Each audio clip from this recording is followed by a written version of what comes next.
around, I live in Prairie Village presently, and driving. It's a good place. Well, you built it. I laid it out anyway.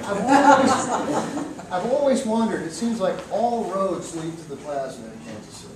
Can you tell us about, was that a reason, a concept, or is that just how it happened? I spent a good deal of time in Washington in 1926 to make sure that there was a federal highway that came through the plaza. It turned out to be Highway 50 North at that time, is what they called it. It's now Highway 56. But yes, Ward Parkway is actually a federal highway up to the plaza, and then it jogs up to catch 47th Street to run east to where it runs into 71 Highway. But that was a part of the plan in terms of the establishment in 1926 of the federal highway system. I lobbied with them like crazy to make sure it happened. That same year is when I went on the board of the National Capital Parks and Planning Commission. So I was getting acquainted with folks in Washington.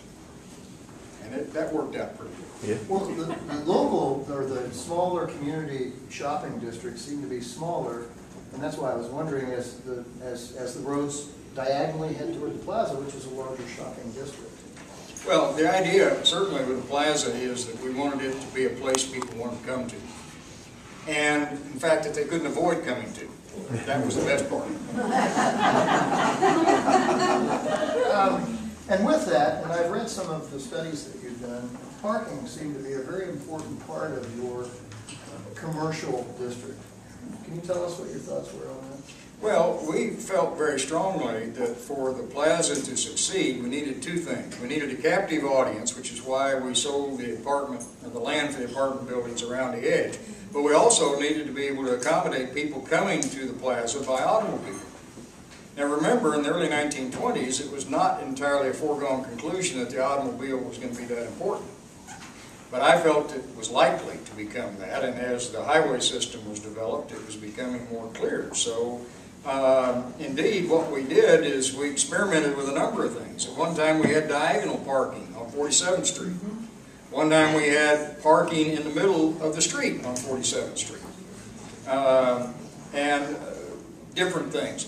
Over here, where there's a large department store these days. We built a parking station, we called it, which was an area for cars to park that was enclosed by a decorative fence we put around it. And that was, we started doing that in the 1920s, so that people would have adequate parking near the shops. And we intended for that parking to be short-term. In other words, lots of people would be in and out of each parking place, hopefully every day, because that's the way that the stores would make a profit. And you see, we were partners with the merchants because we had a percentage lease. The rent was determined by a percentage of their gross. That's how we managed to go. So we were partners with them in that, and that worked very well over the years.